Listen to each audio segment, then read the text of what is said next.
Welcome back to the channel and welcome back to another edition of the Spurs Chat podcast. Unfortunately, in this edition, we'll be talking about a defeat here at the Tottenham Hotspur Stadium. I've got two channel regulars with me. I've got Hollie Agombar, of course, Spurs YouTuber. Hollie, how are you? I mean, yeah, I've been better after that result, but it'll be great to dissect it on here. Obviously, a bit of therapy, I think, but thank you for having me. We've also got channel regular Craig Dearman. Craig, we'll talk about the football in a minute, but how are you?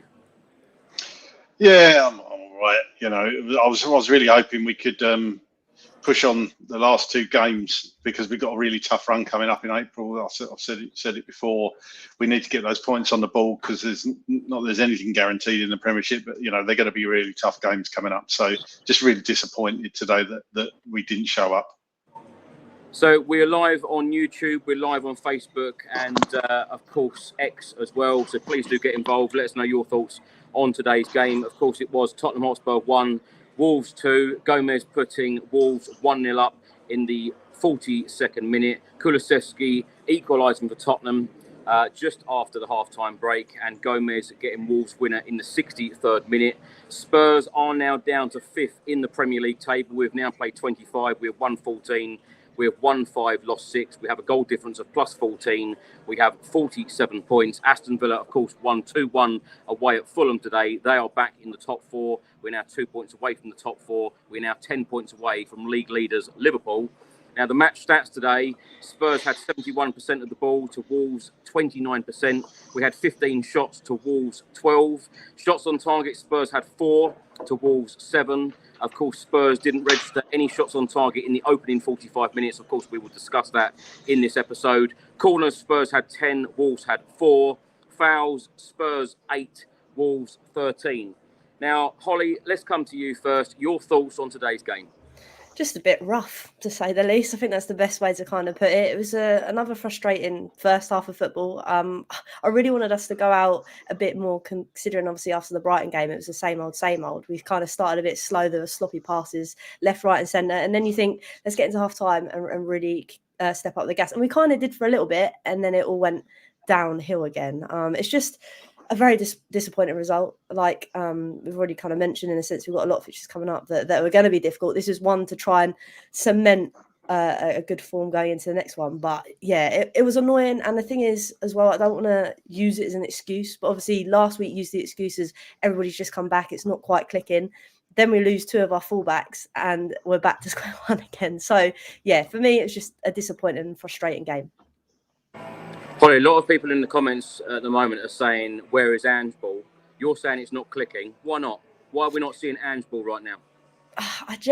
It sounds awful. I don't want to use an excuse, but the fact that we had everyone back and then we lost Udogie and Pedro Porro today, probably the 2 ones that are very creative down that wing and managed to get us out of trouble now and again. We lost them, and I hate to dig players out, but Emerson just wasn't it today. There was a lot of mistakes from him, and for me, that's kind of why it wasn't clicking today, because we've lost 2 of those great players out the wing. So yeah, I think that's why at the minute. Craig, let's come to you. Let's get your thoughts on today's game, because I tell you what, I feel deflated. I feel really disappointed. It was a poor performance today, wasn't it? It was. I thought we actually started quite brightly the first 5 minutes. It was quite encouraging, and then I think somebody put in the comments, was that Antonio Conte back in charge? That Ange ball thing, you hit the nail on the head there for me. To be brutally honest, we haven't really seen it in full flow since probably the Chelsea game, in my opinion. You know, we've seen it in fits and starts, but from what perhaps I'm viewing with rose-tinted spectacles, but I think the first 10 games of the season are vastly different from the last 10 games. And yeah, you know, we've had the big injuries and players away. I get that totally, but just something's not quite right.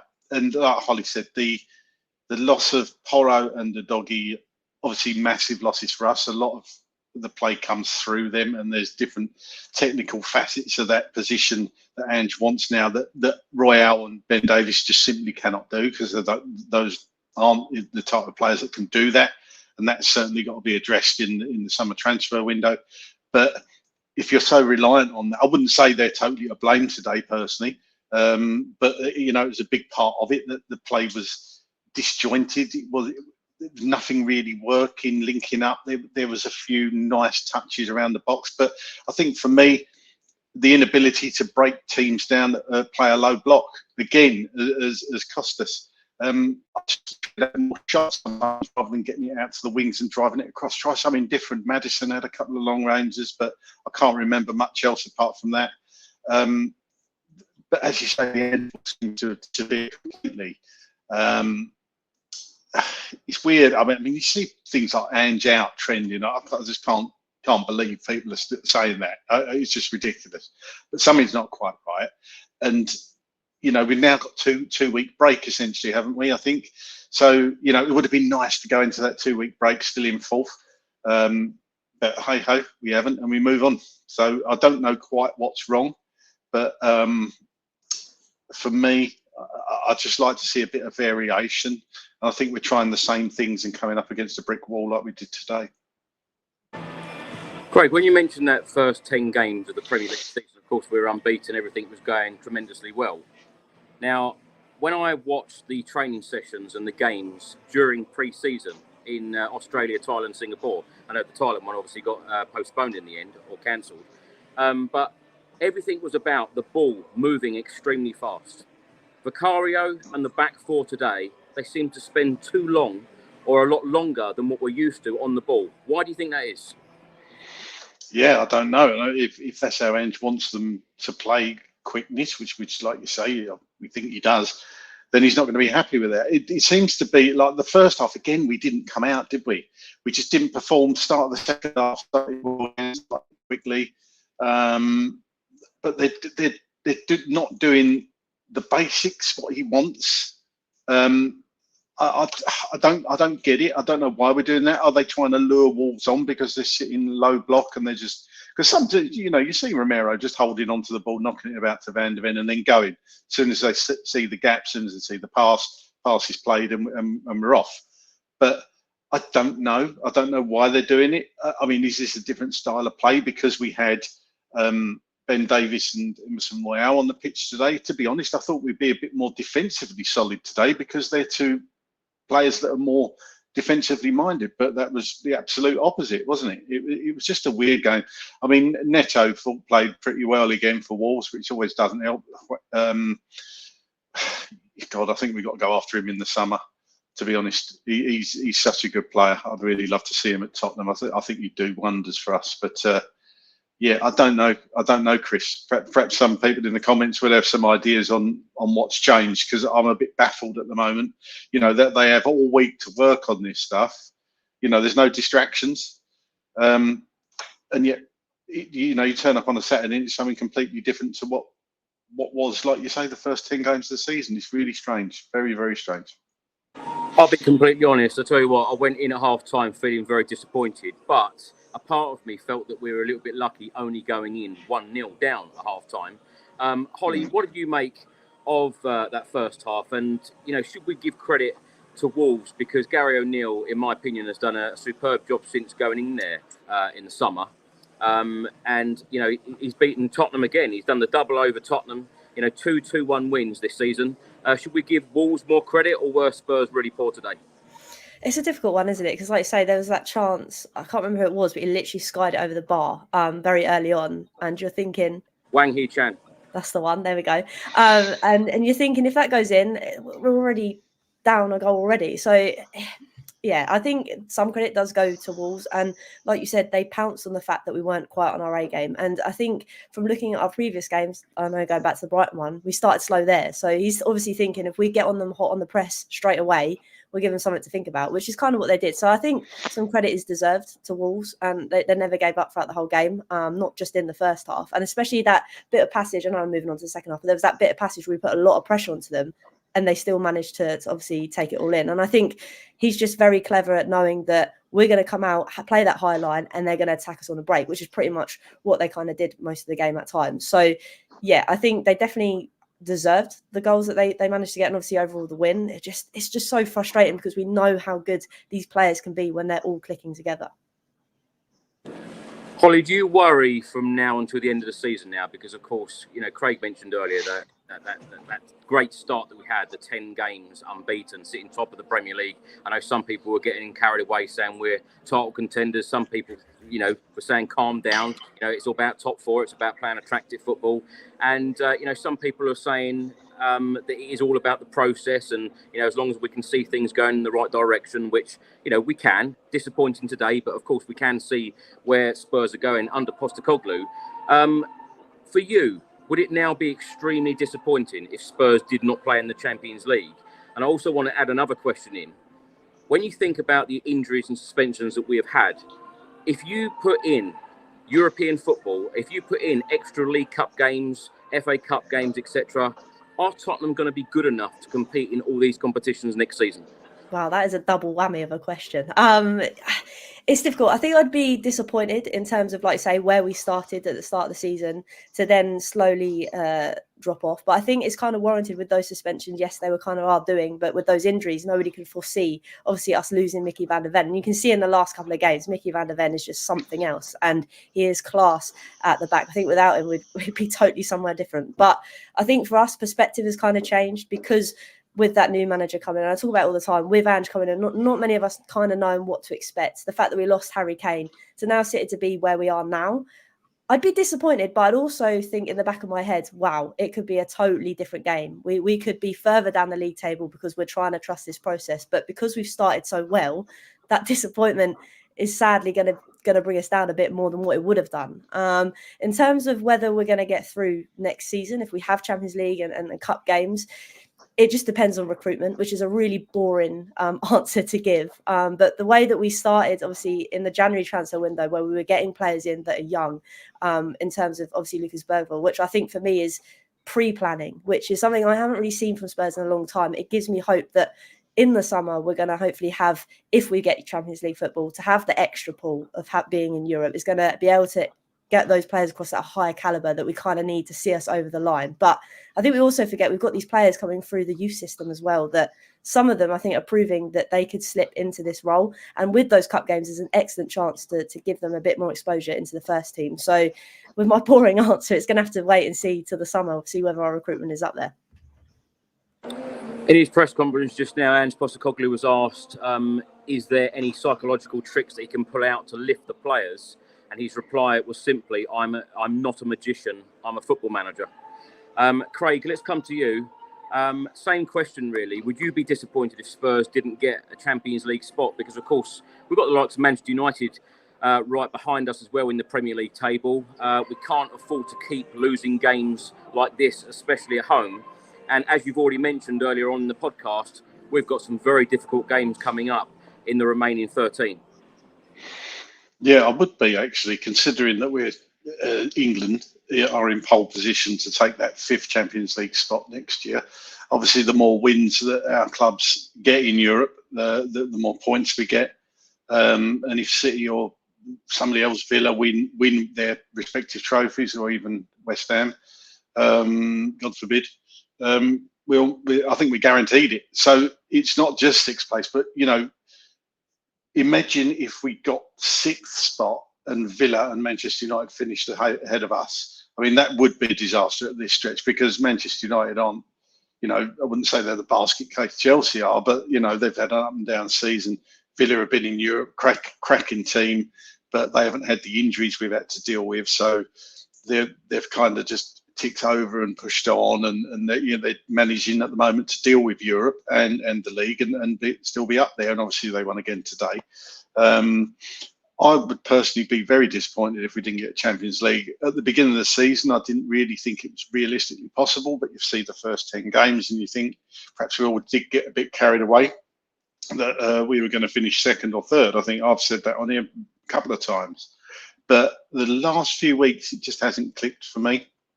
But they've really got to somehow dig deep and get enough points to get us over the line and get that Champions League spot. I mean, it is frightening when you look at the fixtures we've got in April. But we've had that kind of run before, and we've managed to somehow get through it. I mean, do you remember this season, wasn't it? I think we'd lost 3 in a row, and we went to City, and we managed to get a draw. So, all is not lost. The other teams have still got to turn up. I still think we've got a damn good chance of beating Arsenal when they come to our place. So you know, you just don't know. But I'd rather us be in a stronger position going into them games and have some points on the board and have a bit of a gap. And at the moment, we're kind of struggling, aren't we? We're tripping up. This kind of 3 steps forward, 2 steps back. So it's going to be tight.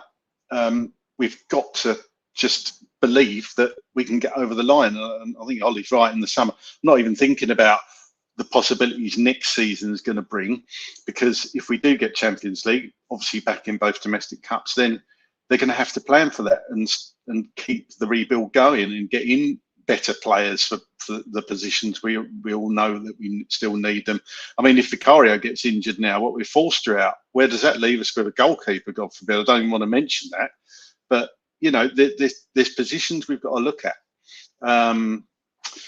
It's going to be tough, but you know, wouldn't it be lovely to get that Champions League spot and then relax over the summer and see who we bring in and actually look forward to who they're going to bring in and who's going to go out the door. So, look, we're about halfway through the rebuild, if you believe everything that Ange has said, I reckon. So, you know, we're still there. We're still in a good position. We're probably higher up than I thought we were going to be when Harry Kane left. So, but we've really got to start picking some wins up. And I think the next game is vital. We get all 3 points. Yeah, I think it is about perspective, actually. I think that if you ask many Spurs fans at this stage of the season, you know, at the start of the season, 13 games to go, we're 5th, 2 points away from top 4. I think most people would have taken that. Ange Postecoglou was just asked by BBC Sport about, does this rule out Spurs of a title race now?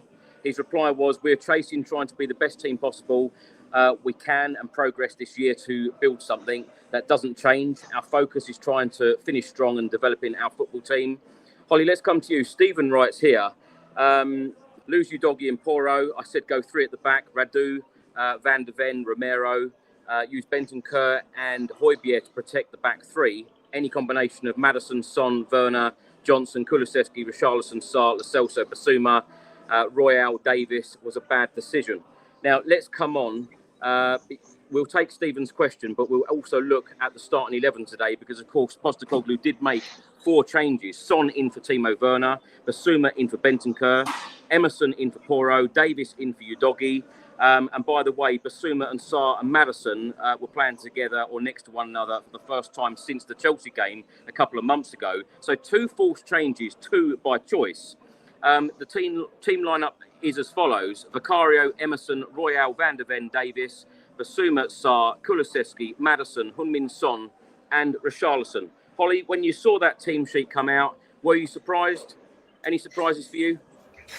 To be honest with you, no. Just because I knew that I think Ange wasn't going to kind of change his system. I mean, it panics me to see Emerson Royale and Davies obviously playing in that fullback position. And I kind of agree with the chat that you had with the question in terms of I would have gone back to a back 3. I think we brought in Draghi Radisson just to obviously cement that centre-back position. I think it would have been a bit more solid to have him in. But obviously this is Ange, and I think he wanted to carry on playing his attacking system. And I think it just wasn't working. It just wasn't clicking. And I think, sadly, I think I said on Twitter in terms of with Emerson, the sense that he's just not quite up to the level when he hasn't played for a little while, it takes him a little time to get into, which is fine, it's natural, but the level can't be that much different to Pedro Porro. And I think that's sadly where it kind of went wrong. And obviously with Davies as well, you're thinking he's all right at defending, but he hasn't quite got the legs to be able to do that all game. So I thought that was quite interesting that he put that in. But in terms of the rest, I could kind of see that was going to be obviously this chat about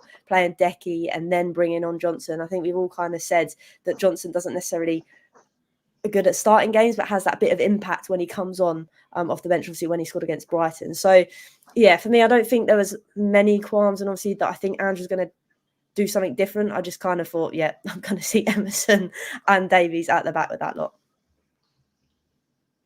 Craig, let's come to you on the starting 11. And by the way, I should have said the subs today were Skip, Højbjerg, Dragusin, Brian Hill, Werner, Lo Celso, Johnson, Bentancur and Austin. Craig, were you surprised by the starting 11 today? 4 changes from Postecoglou. Not particularly, as Hollie touched on there with Emerson and Davies. I think we all kind of knew that those 2 were going to be in ahead of our normal fullbacks. That was pretty obvious. As for the changes further up the pitch, I mean, it's not bad. I mean, you would expect that front four to hurt Wolves to a certain degree, but none of them seemed to click. It was almost like they was in second gear all game, and as I say, nothing seemed to work. So look, hindsight's a wonderful thing, right? I'm not sure what else he could have done fullbacks wise. I mean, you could have gone to a back three, but I think that goes against almost. I don't think I've ever seen Ange play a back three. So while we've got this wonderful Dragushin to come in, I don't think this would have. Imagine if you'd gone to a back three, everybody's saying, "Well, why did you change to a back three?" You know, we've already seen Ben Davies can't really play wing back, and Emerson Royal certainly can't play wing back. You've still got the same problem. Yeah, you could have put Kulishevsky as a wing back. Who'd you put on the other wing? Son. That's worked well, didn't it? When he played against that Chelsea game that time. So I do get the idea, and it does sound a good idea, but I'm not sure it would have worked. He does like the back four. So it's just for me. It's just like you said, Chris. I was disappointed. Really disappointed, felt low. And for the first time this season, I never thought at any stage in that game we were going to get back into it at 2-1. You know, previously I've seen this team score against us and you think, you know, we're going to go, you know, the last 5 minutes, injury time, we got a chance here, and it just didn't happen. You know, I don't know how everybody else feels watching and listening to this, but that's exactly what I thought. And what I tell you what, Wolves are fast becoming our bogey team, aren't they? You know, but fair play to them. I thought they did play well today. They did a number on us. Hwang Chan, I think, is a cracking player as well. I'd really like to see him at Spurs, but the likelihood of Wolves selling him and Neto almost non-existent, I'd imagine. So they've got some good players, and it would have been rubbing salt into the wound if Doherty had scored at the end there. Can you imagine? But thankfully he didn't. But yeah, going back to the lineup, probably what I would have expected pretty much. Could he have made changes earlier? I know we'll come on to that, but yeah, starting 11, I'm not sure what else he would have done there. Craig, Ange Postecoglou has been quite critical of our attacking or the attacking third all season, actually. He said there's so much more to come from the attacking third. He has said that on countless times. Now, in his press conference just now, he said, again, we weren't great first half. We controlled the game, but we weren't threatening enough. Chasing the game is always difficult against a team that is so good on the counter-attack, and we were made to pay for it. When you look at the players in that team, Heung-min Son, Richarlison, Kulusevski, Maddison, Sarr, Basuma, why is it not clicking in that final third? Your guess is as good as mine. I wish I had the answer for you. I don't. Richarlison's been scoring a lot of goals lately, which obviously I think we'd all criticised him that, you know, the centre forward needs to be scoring goals. That's his primary job, and he has been. You know, 8 or 9 goals in the last so many games is a good return. But today, again, I think he was taking 2 or 3 touches to get it under control, and even then not being able to control it. The ball bounces off him too much. I do like Richarlison. I really don't want to run him down. I really do like Richarlison, but I just don't think there is other elements to playing up front, and I don't think he's improved or he can improve in a lot of elements of his game. And I think that doesn't help when your centre forward's not holding the ball up brilliantly, letting players come into the game, laying it off, bringing other players in. There was a few times today when the ball just bounced off him. I don't think that helps. Not blaming that fully. I'm just saying that is certain things I saw today. But they did just seem disjointed. The little triangles didn't seem to work for me. And all they can do is work on it and keep working and working and working in training. Like I say, they've had all week to do this. You know, they've got nothing to worry about midweek. It's just that and set plays during games and how they want, where they want them to be. And, you know, I'm not seeing the ball coming out from the back and the little turn, the low-lying midfielder turning and spinning it out to the wing. You used to see that a lot. I didn't see that much of that today. That tends to draw the opposition midfield on, and then before you know it, you've played through them. You've played through their press.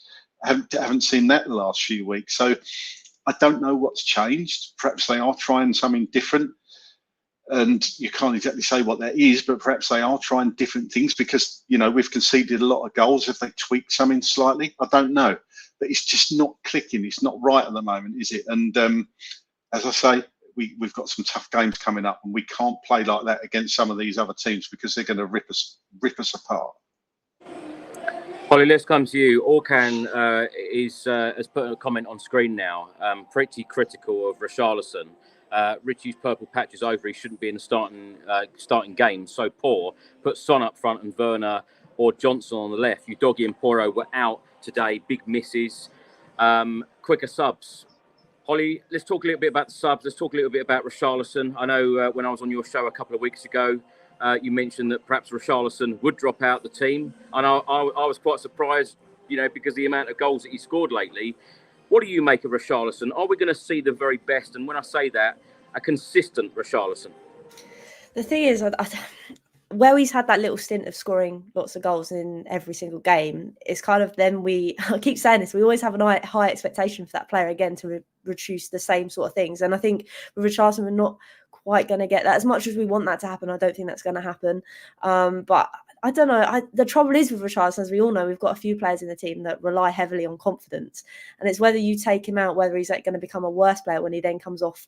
If he doesn't start a game and he comes on, is he going to be wanting to prove more and does more with the ball and then does something silly and doesn't think like we kind of see with him? So it's a difficult one. I did want to see, though, quite early on in the game, when things weren't quite clicking for us early on, to see put Sonny through the middle and put Richie out wide. I don't know if that was going to, because we always have this debate whether Sonny's better down the middle or whether he's better out wide. But I think today, if we did that a little bit quicker, we might have been able to mix things up a bit more and create something a bit more. Because I think for Richarlison today, it just wasn't working. And you could see he was getting frustrated. I think there's a couple of times where he made a couple of fouls and you're thinking, you didn't need to do that, mate. And I think that was pure frustration. So, yeah, in terms of Richarlison, I don't think we're necessarily going to get a consistent out of him. But again, if he goes on a run like he did a couple of weeks ago, where he was picking up goals every game, then you're happy. But then if he does have this purple patch, maybe move him out wide and bring Sonny in just to give us something different, because it just wasn't working today. Let's get on to the game incidents. Hollie, let's stay with you. After 45 seconds, Richarlison put in a good cross. It was headed away. After 5 minutes, first shot on target in the game from 30 yards. Easy for Vicario. A minute later, a shot from Semedo. Vicario saved. And that's the one where Wang Hee-chan put it out over the bar. I think that we ought to mention Vicario today, Hollie, because if it wasn't for Vicario, it would have been a lot more, wouldn't it? A great performance from him. Definitely. And I think that's the thing. I think, obviously, I know we're talking about Vicario, but I always bring up Mickey van der Ven. But I think those two really did save our bacon at some time today, and especially Vicario, because I think there was one save he did. I think it was offside, but I still was like, how on earth has he saved that? Like, it's ridiculous. The saves that he manages to pull off are incredible. And I think without him, like you say, it could have been a lot more in their favour. It's just frustrating to think that we have Romero and Mickey van der Ven in front of him. We all kind of thought, that's it, it's fine now. But we still, at some points in the game, and I don't know whether it's because we were playing a high line with the likes of Davies and Emerson, but we still look very, very vulnerable at the back in that game today. But yeah, full credit to Vicario. It could have been a lot more without him. Craig, let's come to you. I want to talk about Tottenham defensively. Before I do, in the 14th minute, Ben Davies had a shot just outside the box, shot over the bar. And then after 15 minutes, Wolves had a glorious chance. The player was on the edge of the box, was actually given time to change his feet and then shoot with his preferred foot. Didn't go in, obviously. Van der Ven, I've got written down here a couple of great tackles from him. And I feel a little bit sorry for Van der Ven, because I feel like, the last couple of weeks, great performances from him. And, to be on the losing side for him must be extremely disappointing. Of course, Spurs conceded the goal after 42 minutes. Free header. Gomes, free header from a corner. Now, Ange Postecoglou, in his press conference just now, he was asked the question, do Tottenham concede too many chances defensively? His reply was this: I don't think we do. Today we conceded 2 or 3 good chances on the counter. Against Wolves, that is going to happen. For us, we're still trying to build something. I think a lot of our defence work this season has been outstanding. We'll keep trying to improve in all areas of our game. Defensively, what do you think of Tottenham today? I have to say I don't agree with Ange there at all. I know we went through that phase where we hadn't conceded from a corner for X amount of games. That seems to have changed. The player who scored, I can't remember who it was for Wolves, that first goal. He's not the tallest player. Gomes got both of them. Oh, right. Okay, Gomes. Yeah, I must have wiped that from my memory. He's not the tallest player. And as you say, a free header. Now, you watch it back when you watch it on Match of the Day later tonight. He's shocking defending. If my son's team had been defending like that, you'd be disappointed, you know, or you'd expect it. You know what I mean? It's just he's all alone. He could have put it anywhere. That ain't right. I mean, are we zonal? Do we mark zonally? Do we go man for man? It seems to be a bit of both sometimes. Today, for me, with that first goal, they seemed so more bothered about protecting Vicario than they kind of forgot that the players were there in the box to just head the ball in. That's how it looked to me. But he's not very good. You're going to concede a few chances on counter-attacks. That's just the way we play. That's going to happen. I don't think you'll ever stop that. But the defending as a whole is just not being very good the last few weeks. We can't keep conceding goals. That's another two. I mean, it's not good. It's not good. Don't get me wrong. If we were scoring 4 or 5 up the other end, you wouldn't care as much. But we're not at the moment. So it's kind of the double-edged sword there. That marking, Chris, was dreadful. Absolutely awful. And it's not the first time, is it, this season? Were you surprised, though, Craig? Like, at half-time, we had 64% of the ball to Wolves 36%. Shots on target, Spurs 0, Wolves 4. When you have that much percent of possession in the first 45 minutes, surely you've got to create chances. Surely you've got to have shots on target in that opening 45, particularly after, the Brighton game, for me, was very similar. The way that we started the game, the way that it was very slow, the way we all felt at half-time. Yeah, no, I do agree. The thing is about possession. We used to get it under Poch a lot, didn't we? Possession means nothing if you don't do anything with it. It's that old thing. Used to dominate most teams we've played up against, with the exception of something like City. You dominate possession, but you don't do much with it. That's pretty much our game in total today, isn't it? And Wolves probably deserve to win that game today. It pains me to say it, but I can't sit here and say, we deserved a draw, because I don't think we did. And it's weird, isn't it? A team, team has lower possession than you. You think, right, that must have been battering them. We weren't. We were doing a lot of nice passing around on the edge, in the final third, edge of the box. Just wasn't coming off. Just wasn't creating enough. Real gilt-edged chances, apart from the Ben Davies header at the end. He just got a bit in front of the ball. It was a bad header. He should have put it in, but I will come on to it. But you can't blame that. I know what Gary was saying about that. Absolutely, it was a bad miss, 100%. And you think, oh my God, this is definitely not our day. And I couldn't say that we just, if that had gone in, it would have been a deserved draw. And that's the sad thing. But no shots on target in the first half. That's not good. Angie's not going to be happy about that. I just want to see, as I said earlier, to have shots from different places and not try the same thing. It just seems like the same thing. He's getting it out to the wing, putting the low crosses in. It's going to work a few times, but if that's all you're doing, which is, to me, that's what it seems like we're trying to do. And if we're not doing that, we're trying to play intricate passes through condensed areas where there's a lot of players. He's just not going to get through. So I just want to see it a bit different sometimes, because it's obviously not working at the moment. Have teams worked us out? Is that what it's about? A manager, that first 10 games, nobody really knew what it was all about. Have they suddenly looked at it tactically and worked us out? Possibly. Hollie, after the half-time break, I think it took just 34 seconds for Dejan Kulusevski to put the ball through Sarr's legs to make it 1-1. A great finish from the Sweden international. What do you think Ange said at half-time? And talk me through that finish from Kulusevski.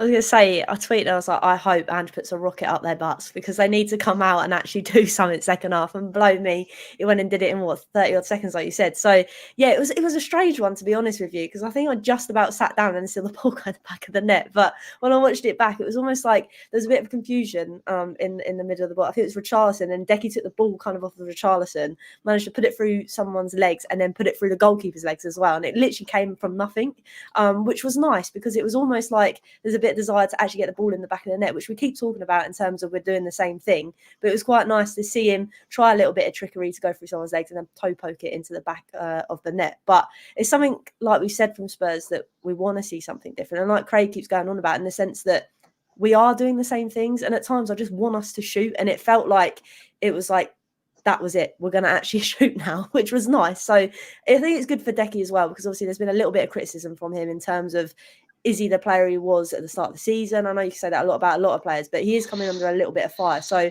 for me, it was great for him to get that goal under his belt. And I was hoping that it was going to push us on to get another one. And it did for a little bit, and then it kind of died down again. Hollie, who was your man of the match today?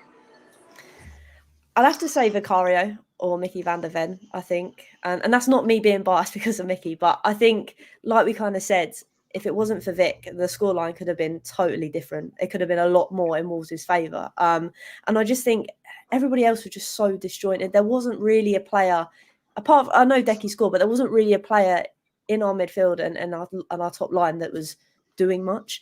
It was almost like we were just doing needless passes backwards and sideways constantly. And it's just not the way I want to see Spurs play. So for me, the fact that Vicario managed to make those saves that he needed to make to keep the goals out, the fact that Mickey van der Ven, even for one of the chances where Vic pulled off a great save, the ball came back out and Mickey van der Ven made sure he was in the right place to mop it up, I think kind of shows those two players work so incredibly well together. We just need the rest of the team to kind of be singing on the same hymn sheet, because at the moment we're really not.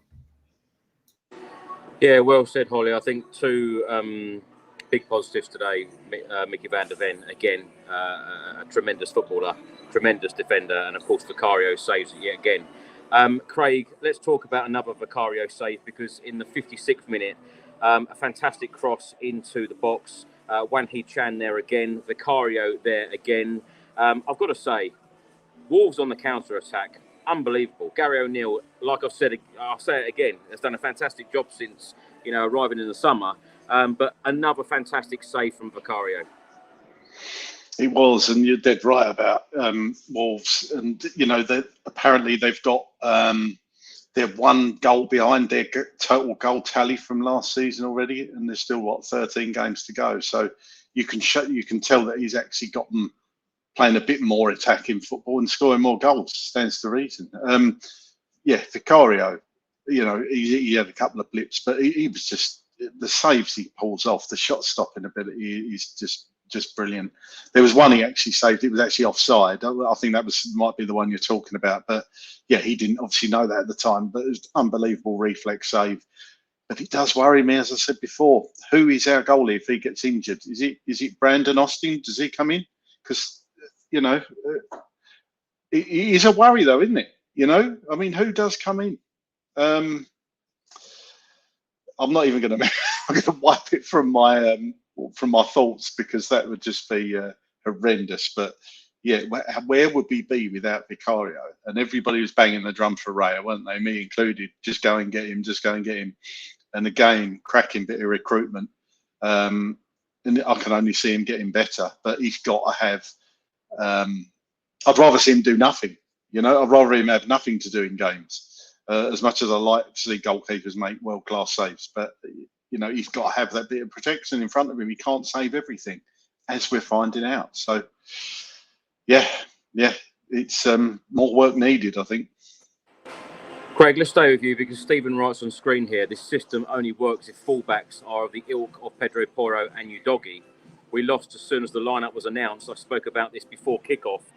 There was one instant, actually, where Emerson Royale tried to pass the ball over to Ben Davis and it went out, which everyone, huge groan at the Tottenham Hotspur Stadium here. Is it all about the fullbacks? Because we know what Pedro Porro and Destiny Udogie, both of them have had excellent seasons so far. Full respect to both of them. It's not a simple job coming in for one of them, is it? No, it's not, and I think that proved that today. And that incident you mentioned there with Emerson Royale, I just laughed, I must admit, when I saw it. I was like, oh my God, this is kind of the difference. And the difference is, right, when we lost our centre backs, we more or less had I know we missed Udogie for a game after the Chelsea game, But we had one or the other, didn't we? We had Porro. But I don't think we've ever had a time previous when we've not had Porro and Udogie. I might be wrong. But I don't think we've ever had that. And obviously the centre-back role was obviously more natural to Royale and Ben Davies because they're more defensively minded. And it does go to show, like you say, that full-back role under Ange is a lot more technical than we probably even realised. The different positions you've got to be in that Ange wants you in, and they just weren't doing it today. That's perhaps not just down to the fact that they're not that type of player. It's just the fact they haven't been asked to play that week after week like Porro and Udogie have done. And it's not natural for them to do. So I'm not going to dig them out completely, but neither of them had good games. But then again, I don't think anybody had good games. When you asked Hollie who the man of the match was, if you said, I'm surprised you didn't say Harry Winks, by the way, but yeah, there you go. If you take Vicario out of it, then he's difficult. I was going to say exactly that. If you take Van de Ven and Vicario out of it, who's man of the match? Who is it? Well, I can't hand on heart tell you who I'd give it to. There's not one of them. And that's telling, isn't it? You know, a few games this season, it's been difficult to choose the man of the match. Oh, dear. But just touching on Van de Ven, I know that wasn't the question, but he is a Rolls Royce of a defender. I can only see him getting better. I mean, where would we be without him? It's just phenomenal. But Romero, for me, hasn't been brilliant in the last few weeks. He's been okay. He's certainly not been the worst on the pitch, but I just want to see him doing the things that he used to do. Perhaps he's been told to calm down a bit because I don't think he's got a card over the last 4 or 5 weeks, has he? So has that changed? Has something changed there, you know? Bissouma, you don't see him running past players with the ball anymore, like we saw in the first 10 games, you know, almost like Dembele used to do. So I don't get it. Something's changed. And I've said that 2 or 3 times, but I don't know what has changed. If anybody's got any ideas, please put it in the comments because I'll be really intrigued to know people's thoughts. Hollie, let's talk about Dejan Kulusevski again because in the 60th minute he had a good shot. A goal. Sarr saved it very well. 3 minutes later, he had a shot blocked. And in the same minute, Gomes put Wolves 2-1 up, which of course turned out to be the winner. A great counter from Wolves and a great finish. It really was, and it was really disappointing. I think it was Bissouma in the middle that kind of like lost his balance a little bit and then got the ball taken off him. And then obviously, like you said, they ran down and counter-attacked and scored. The most annoying thing for me in that whole passage of play was the fact, like you said, we had 3 good chances and then all of a sudden that high intense pressure on them, suddenly the roles are reversed and then we concede. It was so annoying because I hate picking out Emerson, but it was just a point where you can see him running out wide, the player with the ball, and Emerson just still stays in the middle. And I'm thinking, if you go across, we've got Daddy Longlegs, Mickey Van de Ven coming back. You've got the other 2 that were coming back as well. I can't remember off the top of my head, but it was just allowing them too much space on that wide, which drove me nuts. And then obviously it was a nice, cool, calm finish across goal and then in the back of the net. So it was one of those where you think, we're giving them so much pressure that they can't get out. We're pinning them in and then bang. It was full credit to Wolves. Again, like we said, they've done their homework. They know that we're going to play that high line, put all that pressure on them and bang, they score obviously a great counter-attacking goal. But it's just, again, it's frustrating. It's those little things. And we wouldn't moan so much or complain so much if it wasn't such fine margins at the moment in terms of if we were scoring 4 goals, like kind of like Craig said earlier, we wouldn't care if we concede 2 because we still get the 3 points, if that kind of makes sense. But where we are dealing with fine margins at the moment, when we concede like that, it's like, brilliant, great, here we go again.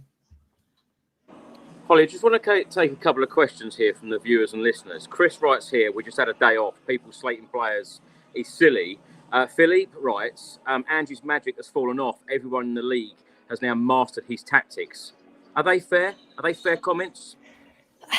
I don't know. I get in terms of obviously slating players, and don't get me wrong, I've sat here today and probably said a lot about Emerson, and I'll probably watch this back and think I was probably a little bit harsh, but I think it's because again, where I go back to this whole thing of we've put some of these players like Udogie and Pedro Porro so much higher than the other ones. So when they come in and we see there's such a difference, it's frustrating. And of course, you're going to pick up on those kind of things that have happened that frustrated you in the game. In terms of losing Ange's magic, I think it's still a bit too early to tell. Okay, yes, we've seen a shift in the way we've played, but we've spoken before about these suspensions. Again, that was our fault, but we couldn't explain these injuries that happened to us. Obviously, players then leaving, and I know other teams will say, well, we've had injuries as well, but I think we've highlighted a key issue in this team in terms of when we lose the likes of our fullbacks. And I know that wasn't entirely today, but you lose the overlapping play. You lose players coming in and players going out, because I don't think Emerson and Davies really had that in their locker at times today. So I think it's probably too early to say he's lost his magic. And I also think, again, because we had such a great start at the start of the season, I think we are still getting ahead of ourselves. I think it is sometimes good to sit back and put in perspective. And I not always go back to it, and we always do, but losing Harry Kane was a massive blow for us. And the fact that we're now playing a brand new system with a brand new group of players that we've had in and out throughout the whole season, you're never really going to build that consistency. And probably, like we said, the first 10 games was when we had that consistency. And since then, it's been all over the gaff. So I would say it's probably a bit harsh to say that Ange has lost it a little bit. I think we just need to keep settled, keep where we are grounded, and just hope we get to the top 4 and see what the summer brings for us. Hollie, just want to stay with you. In the 68th minute, Heung-min Son to James Maddison at the end of the box. Maddison shot over the bar. I think that's the only notes that I've written about Heung-min Son and James Maddison today. What did you make of both of them today? Again, I think Maddison is still a little bit off. I think he's still a bit tired in the sense of he's been out for a little while. Sonny obviously has only come back. This was obviously, he didn't start in the Brighton game, he came on, so he's probably still knackered. And I think, again, it's about them coming back together with the other players that have been out. We're still trying to find our feet again after so long of not having everybody together. But they were very quiet. I think there was only maybe a couple of times where you see that bit of magic from Madders where he spins someone and puts a ball through. I just don't think there was enough movement in the middle of the park. Everybody kind of seemed to be on top of each other. Now, I don't know whether that's because Wolves were playing so compact. I think at one point everybody was behind the ball, and we do struggle with teams that put everyone behind the ball. But again, I don't think that's an excuse. We should have enough within us to be able to produce something, especially with that front line. And like I say, with Sonny and Maddison, I just purely think there's been so much, not pressure put on them, but with Sonny being away and just coming back, he's knackered.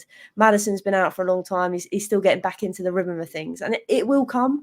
It's just frustrating because we know what they can do. Craig, let's come to you. Now, as soon as we went live, people in the comments, the viewers and the listeners, were stating about the subs, unhappy with subs today. In the 71st minute, Ange made a treble sub. Coming on, Timo Werner, Johnson and Bentancur, and going off Sarr, Richarlison and Basuma. What would you have done differently? Was that right that Ange made that treble sub at that time? I would have personally brought him on. I'd like to see him given at least half an hour, to be honest. I think the players on the bench are the players on the bench. That's all you got to play with. I think you could have taken off anybody, really, Chris. I'm not sure what. But let's face it, the bench is a lot stronger than what it was, and it is stronger than what it has been all season with these players coming back one by one. It is, yeah, it is. But it just seemed like they were coming into. It must have been a tough game to come into. But there's part of me thinks players like Johnson, you could have seen the way that was going from the bench, and want to come on and say, right, I'm going to show him what I'm about. I'm going to turn this game. And that's the thing for me. Nobody seemed to take the game by the scruff of the neck and really turn it. I personally would have liked to have seen the subs made a bit earlier so the players were given a bit more time to do that. It's so difficult to know what the right formula was. Perhaps Ange didn't know what to do today. He obviously tried something a bit different, taking Richarlison on. Was Werner up front or was it Son? I couldn't actually work out. Or they seemed to be rotating a bit. They did rotate, and at one time that I was going to come on to that because Heung-min Son did go into the middle for the last 10 minutes. That was another question that I was going to ask both of you. Timo Werner, Heung-min Son, where would you have played certain players? Did Ange get that right today? Son, I mean, we've said before, I've been on here and said like Son down the middle when he scored his hat trick. I think he was down the middle when he got his hat trick earlier in the season. They think, yeah, Son's clinical finisher.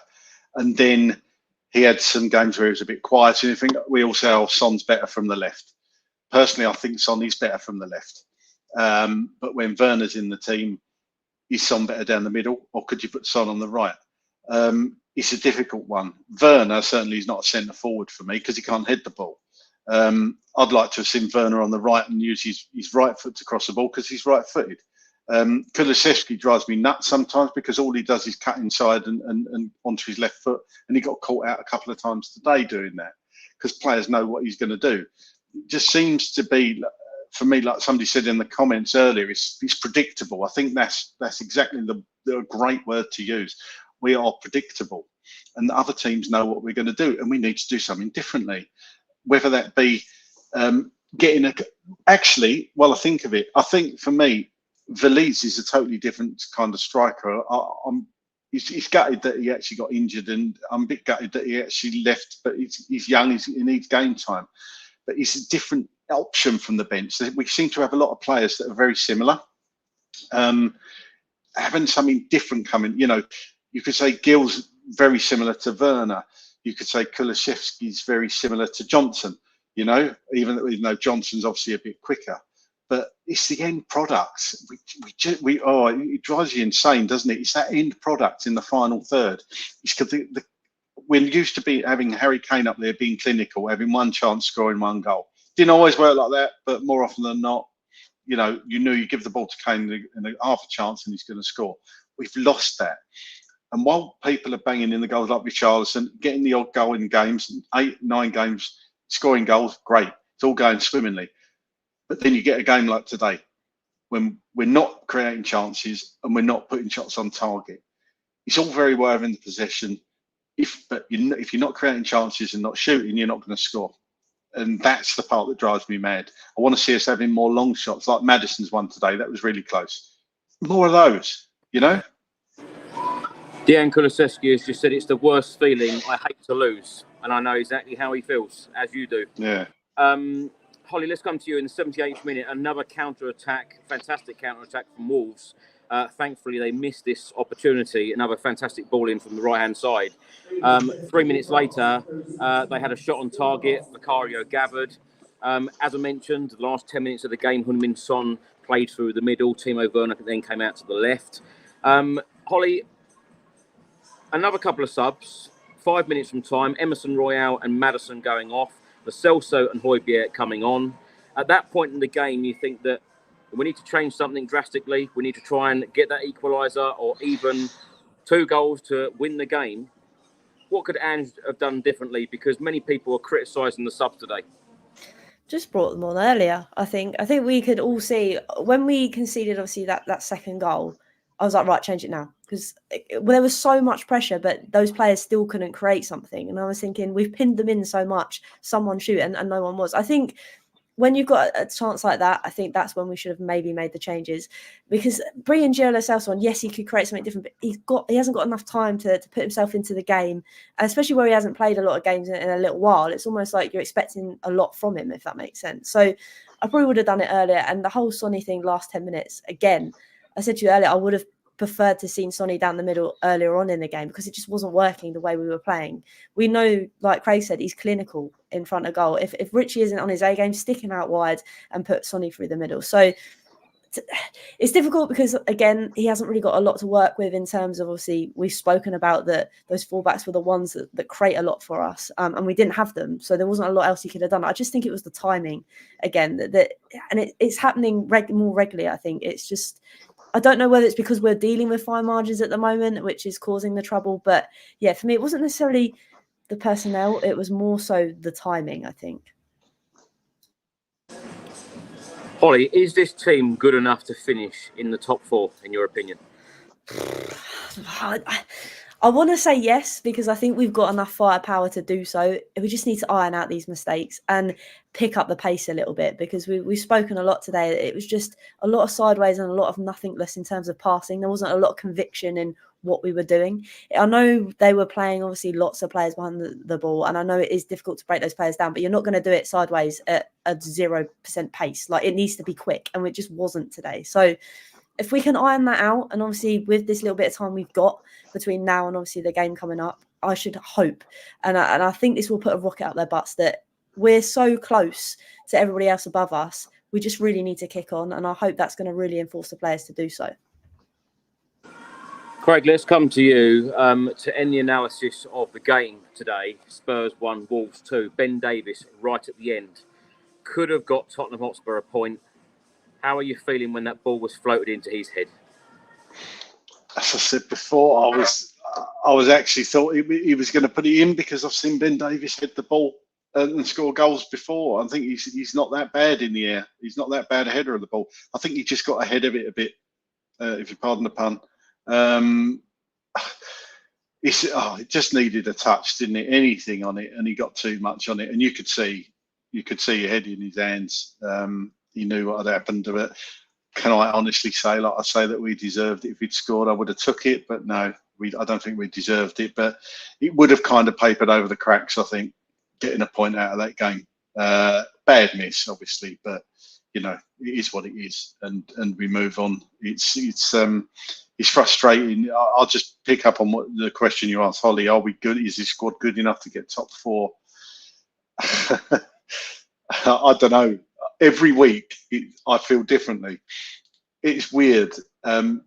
We put in a decent performance. You think, yes, we are. This squad is good enough to get top 4. And then you watch today, you have the double done over you by Wolves. And you think, no, maybe not.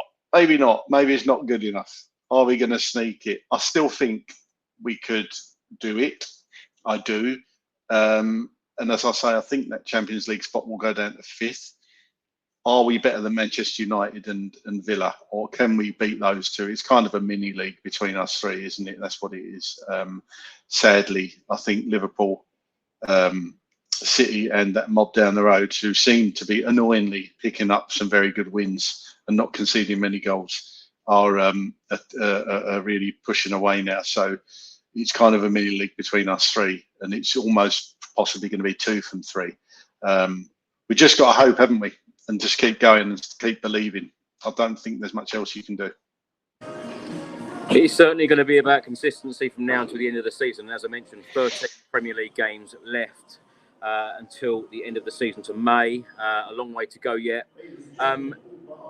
Craig, I just wanted to ask both of you this question.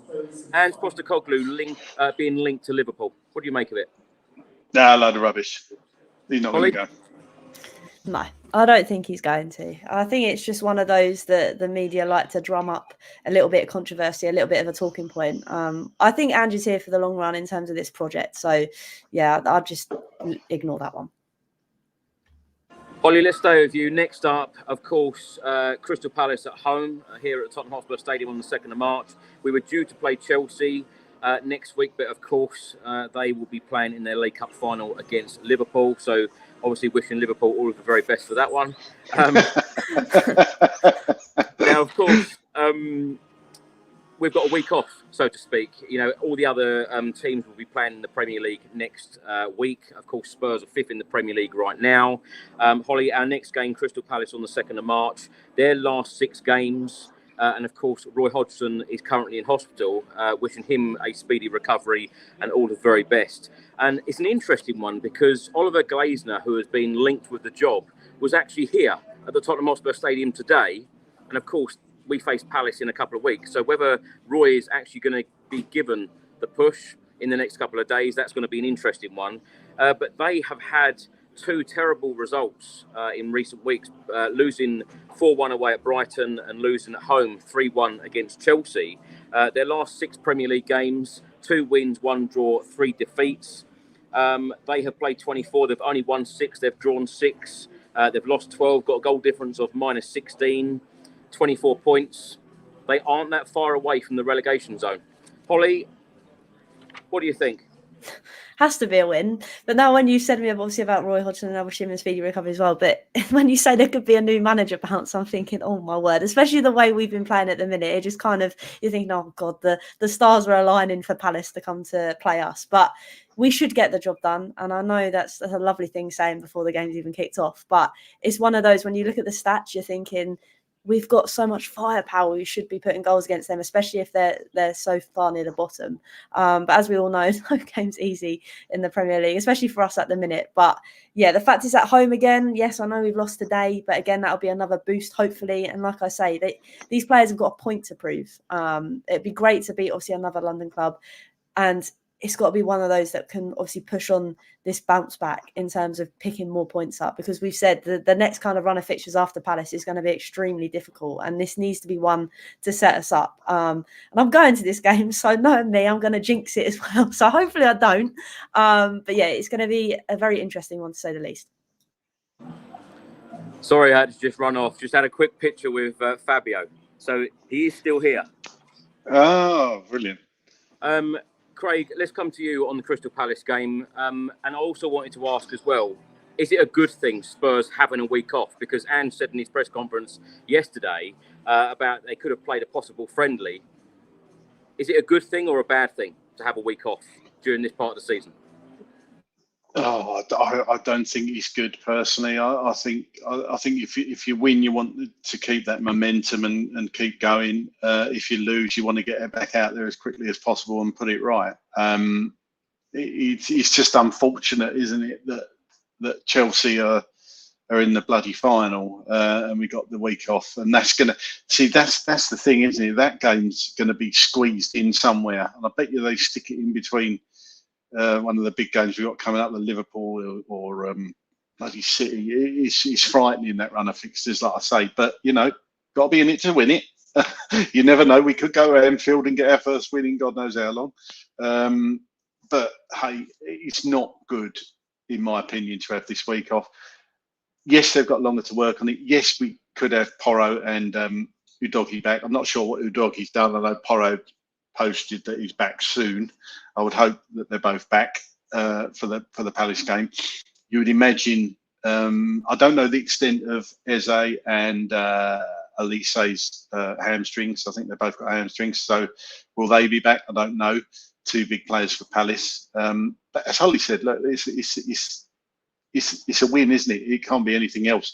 You can't see anything else. But new manager, I actually thought Roy had been sacked, but obviously that's wrong.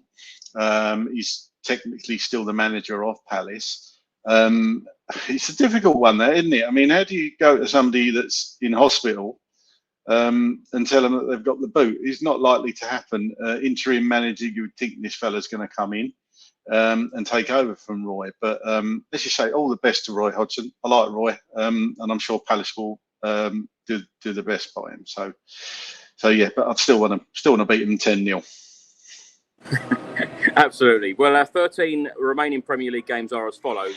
In March, it's Palace at home, Villa away, Fulham away, Luton at home. And then in April, West Ham away, Forest at home, Newcastle away, Man City and Arsenal both at home.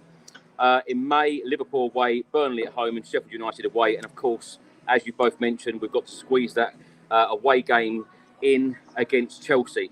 Now, of course, channel regular Ricky Norwood is currently on Dancing on Ice. He has sent us this message and his score predictions. So we'll get your score predictions in a minute for the Crystal Palace game. He is doing extremely well on Dancing on Ice. So please do get your votes in tomorrow when he will be performing yet again. And this will put a smile on your face because he does actually look like he's done this video lost in Watford, where the studios are not that far away. Hello, you beautiful people. I hope you are all doing well. I hope we've had a fantastic result against Wolves. Come on, you Spurs. Come on, you Spurs. But I thought I'd give you a little bit of an update on Dancing on Ice. And also, just to say thank you to every single one of you that have voted for me and that have kept me in the game this far, man. You guys are amazing, and I really appreciate your love and support, as always. So, little update. This week is personal week, so I will be dancing to Bob Marley, Three Little Birds, which I am ecstatic about. I can't wait, honestly. I've loved Bob for a very, very long time. His music, his messages, and how you can relate your own kind of thoughts and feelings towards his music. And I've loved dancing to him all week. So I'm really looking forward to this week's performance. Also, you wanted a little score prediction for Tottenham against Palace. And I'm going to go 3-0 Tottenham. I see a clean sheet happening against Palace. I see Sonny up to speed. I see Maddison up to speed. I see the boys wanting to kind of really put a run together and start to make something of this final part of the league. So come on, you Spurs, a big 3-0 win. Love you all, and thank you again for all your love and support. It means so much. You take care. Come on. As Ricky mentioned, please do get your votes in for him on Dancing on Ice. We want him to go as far as possible. We do miss him on the podcast, but we don't want him back too soon. We want him to go all the way. And, as Christopher Dean said, he is the most improved on the show, so he's doing extremely well. Craig, before we get your score prediction, Hollie, let's get yours first. Tottenham v Palace in 2 weeks' time. I'm going to go 3-1. I think, like I said, we've got, 2 weeks to sort ourselves out, for Ams to put that rocket up our butts and actually start the game decent and move the ball quick. It's got to be nothing but a win. I still think we're going to be leaky at the back because we always are at the moment, regardless of whether Vicario is on it. The defence at the moment from corners and kind of set pieces is just a real worry for me. So I think we'll leak a goal, but it's definitely going to be 3 points, I think. Craig, before we come to you, we're now going to get the thoughts of a famous broadcaster. He has just come out of the celebrity jungle. He is a former politician and a Crystal Palace fan. But I must say he is here only to provide a score prediction and not to give any political views. And his views and opinions are his own and do not necessarily reflect those of the Spurs Chat podcast. Let's hear from Nigel Farage. It's Nigel Farage here with a message for Chris and the Spurs Chat podcast. Now, guys, my family have supported Palace for generations, and on the 2nd of March, yep, it's Tottenham v Palace. Well, you guys are having a pretty solid season. You're 4th. By the way, magnificent stadium. I've been a couple of times. It is unbelievable. Certainly a bit more upmarket than Selhurst Park. I have to say, Palace having a tough season. Hodgson has not looked great. He's not very well. Palace are going to have to fight very hard to avoid relegation. So I think my prediction for the game is going to be 2-1 to Tottenham, I'm afraid to say. My favourite memory as a Palace fan, well, it had to be the FA Cup final of 1990. Palace, they're in the final. Didn't go our way, but it was an absolutely epic, epic game. So, guys, you're doing much, much better than us. As I say, my prediction for March 2nd, 2-1 Tottenham. Craig, let's come to you. So Ricky Norwood's gone for 3-0. Hollie's gone for 3-1. Nigel Farage has gone for 2-1 Tottenham. What are you going for? That's so random. I didn't even realise he was a Palace fan. That is mental. I mean, Ricky Norwood and Nigel Farage. That's a combination. Firstly, great to see Ricky. I think he's been doing fantastically. You've been watching him every week. Rick, if you're watching this, absolutely love you a bit. Been voting for you. Really good to hear you. Make me feel better just hearing your voice. He really, really does. And Nigel Farage, I have to agree with Nigel, actually. I think it's going to be 2-1 Tottenham. I think we're going to concede. But I think we'll just get over the line. I was tempted to go against everything I said tonight and say 4-1 Tottenham, but I think it's just a pipe dream, thinking we'll bounce back that well. 2-1 Tottenham I'll go for. And I think Werner will get his first goal. Please, Tiro, score, please. Final question of the podcast for both of you. Where do you think that Spurs will finish at the end of the season when we have played the 13 remaining games? Hollie, let's start with you. I'm going to go 5th, I think. I'm hoping Craig has spoken the thing into existence that 5th place will still get Champions League. So that'd be nice if that happens. I'm going to go 5th. Craig? I'm going to say 4th. I'm going to believe that.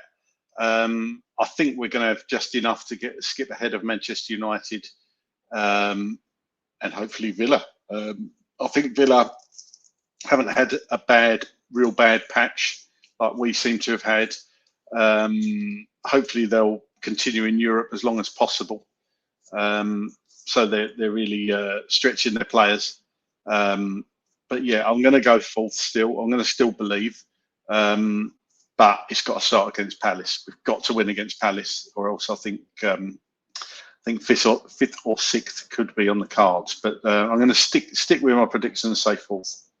I'm going to go for a 2-1 Spurs win against Palace, and I'm going to say 5th at the moment, but let's hope that Spurs can get in the top 4, get Champions League, because we really do need it as fans. The stage will be absolutely incredible here with Champions League football. And I want to hear that music again.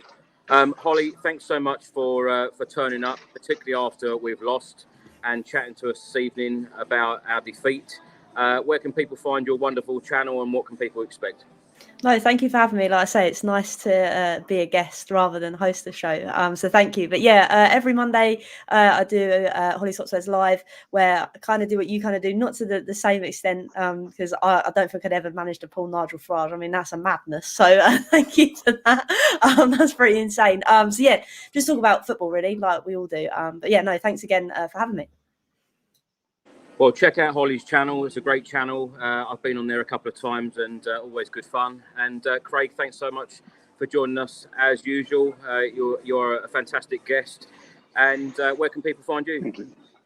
Yeah, thank you. On Twitter, or X as it's now known, I suppose, at Dearman9. If you want to follow me, that'd be great. I think I'm just going to order a big, fat, juicy, fattening takeaway tonight, and might have a glass of Diet Coke to commiserate, or something perhaps a bit stronger. But it's never easy doing these after we lose. It really isn't. It's not a pleasurable thing sometimes, dare I say. It's always good to come on, but it's never as good as we win. And you try and be upbeat. You try and see positive still. So I hope that does come across, as much as I might feel miserable sometimes. But I'm just a fan like everybody else, and you can't help but get down every now and then. And but you got to believe that we're going in the right direction. And for me, taking a step back, looking at the bigger picture, are we in a better place than we were this stage last season when Conte was throwing his teddy in the corner?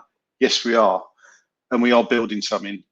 And it's not as bad as probably we all think at the moment. And you wake up tomorrow morning, you might think it's just as bad, but when you look at the bigger picture, we are going still in the right direction. So, not all's lost. Season's still there, 13 games to go. Let's push on and get that Champions League spot.